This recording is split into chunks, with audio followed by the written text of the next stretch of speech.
One coin প্রতারণার মাধ্যমে $400 কোটি বেশি অর্থ হাতিয়ে নিয়েছেন রুজা।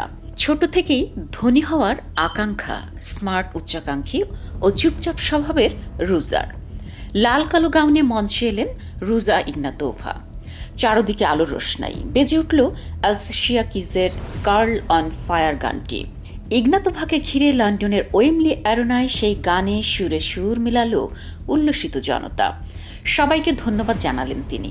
সেটা ছিল 2016 সালের জুনের ঘটনা। তখন দুনিয়া জুড়ে ডিজিটাল অর্থ হিসেবে পরিচিত ক্রিপ্টোকারেন্সি নিয়ে বেশ মাতামাতি। এ খাতে বিনিয়োগে অনেকের ব্যাপক আগ্রহ ছিল। রুজা তখন নিজেকে ক্রিপ্টোকুইন হিসেবে তুলে ধরেছিলেন। তার দাবি ছিল তার প্রতিষ্ঠান ওয়ান কয়েন হচ্ছে বিটকয়েনের প্রতিদ্বন্দ্বী। বলেছিলেন 2 বছরের মধ্যে মানুষ বিটকয়েনকে ভুলে যাবে। তার কথায় বিনিয়োগকারীরা হাততালি ও শীষ দিয়ে তাকে স্বাগত জানিয়েছিলেন। ঠিক 16 মাস পর রুজা বুলগেরিয়ার রাজধানী সোফিয়ার উদ্দেশ্যে উড়োজাহাজে চড়ে বসেন। আর এর পরপরই তিনি নাই হয়ে যান। এখনও তার কোনো হদিস নেই। কর্তৃপক্ষ বলেছে ওয়ান কয়েন প্রতারণার মাধ্যমে $400 কোটি বেশি অর্থ হাতিয়ে নিয়েছেন রুজা। রুজা যুক্তরাষ্ট্রের পাশাপাশি বিশ্বজুড়ে বিনিয়োগকারীদের তার প্রতিষ্ঠানে অর্থ বিনিয়োগে আকৃষ্ট করতে পেরেছিলেন।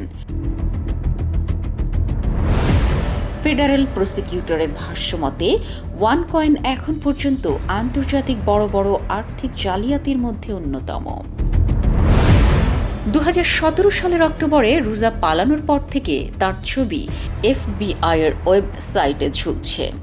বিশ্বব্যাপী বড় বড় গণমাধ্যমেও তাকে নিয়ে প্রতিবেদন কম হয়নি।